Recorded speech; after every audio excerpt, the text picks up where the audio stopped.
Middle east का एक ऐसा देश जो एक एक बूंद पानी के लिए तरस रहा है। ईरान दशकों में सबसे पहली बार इतनी गंभीर सूखे का सामना कर रहा है। ईरान में पानी का अकाल आ चुका है। जी हां, ईरान की राजधानी तेहरान में लोगों को इसका दंश झेलना पड़ रहा है। ईरान की सरकारी मीडिया के मुताबिक इस वक्त यह देश ऐतिहासिक सूखे की स्थिति से जूझ रहा है।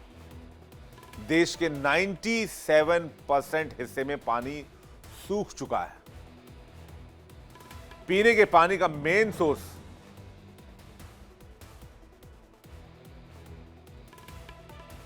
पीने के पानी का मेन सोर्स 2 हफ्ते के अंदर खत्म हो जाएगा। हालात यह है कि तेहरान को पीने का पानी उपलब्ध नहीं है। 5 बांध सूख गए।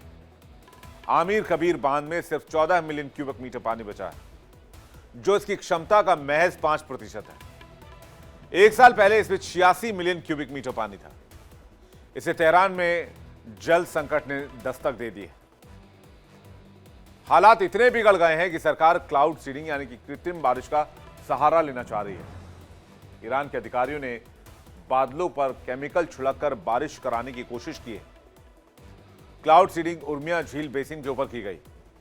यह झील ईरान की सबसे बड़ी झीलों में से एक है, लेकिन अब लगभग पूरी तरह से विशाल नमक के मैदान में सूख कर बदल गई है। सरकारी एजेंसी IRNA के मुताबिक आने वाले दिनों में यह ऑपरेशन ईस्ट और वेस्ट अजरबैजान क्षेत्रों में भी चलाया जा सकता है, जिसे क्लाउड सीडिंग कहते हैं। ईरान के मौसम विज्ञान केंद्र ने बताया है कि देश में बारिश में 89% की कमी आई है। अब आप वो 2 तस्वीर सोचिए। एक तरफ इंग्लैंड में बाढ़, क्लाउडिया तूफान, और दूसरी तरफ ईरान में सूखा, एक एक बूंद के लिए तरसते लोग। और इसलिए ईरान में क्लाउड सीडिंग अभियान के तहत उत्तर पश्चिम में उर्मिया झील के बेसिन में क्लाउड सीडिंग विमानों को उपकरणों से लैस किया गया है। हालांकि इस तकनीक का इस्तेमाल पहले भी होता रहा है, जिसमें बारिश के रूप में नमी को छोड़ने के लिए रसायनों को बादलों में फैलाया जाता है। क्लाउड सीडिंग में बादलों के अंदर सिल्वर आयोडाइड या पोटेशियम आयोडाइड जैसे रसायन का छिड़काव होता है। यह काम हवाई जहाज से या फिर जमीन पर लगे स्प्रे जनरेटर से किया जाता है।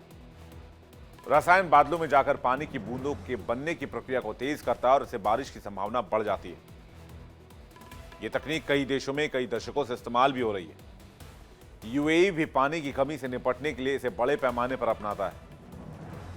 इस विधि की शुरुआत 1940 के दशक में हुई थी। 1960 के दशक में अमेरिका के पश्चिमी इलाकों में ज्यादातर जो बर्फ के लिए लोकप्रिय थे, वहां पर इसे आम माना गया।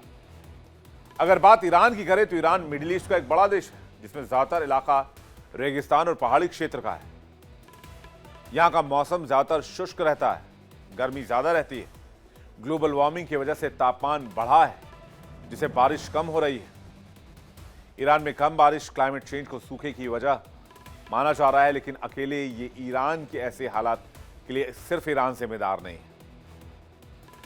ईरान को प्रकृति ने जितना पानी दिया, कई दशकों से ईरान ने उस पानी का उससे 100 गुना ज्यादा दोहन किया, जिससे पहले नदियों और जलाशयों का जलस्तर कम हुआ, फिर अंडरग्राउंड वाटर का इस्तेमाल बढ़ गया। आज ईरान जिस स्थिति में है, उसकी वजह वो खुद है। ईरान ने पानी बर्बाद किया, जल संसाधनों का सही तरीके से प्रबंधन नहीं किया, जमीन के नीचे का पानी ज्यादा यूज किया, सिंचाई के वही पुराने तरीके अपनाए गए, पानी बचत करने के लिए आम लोगों को जागरूक नहीं किया,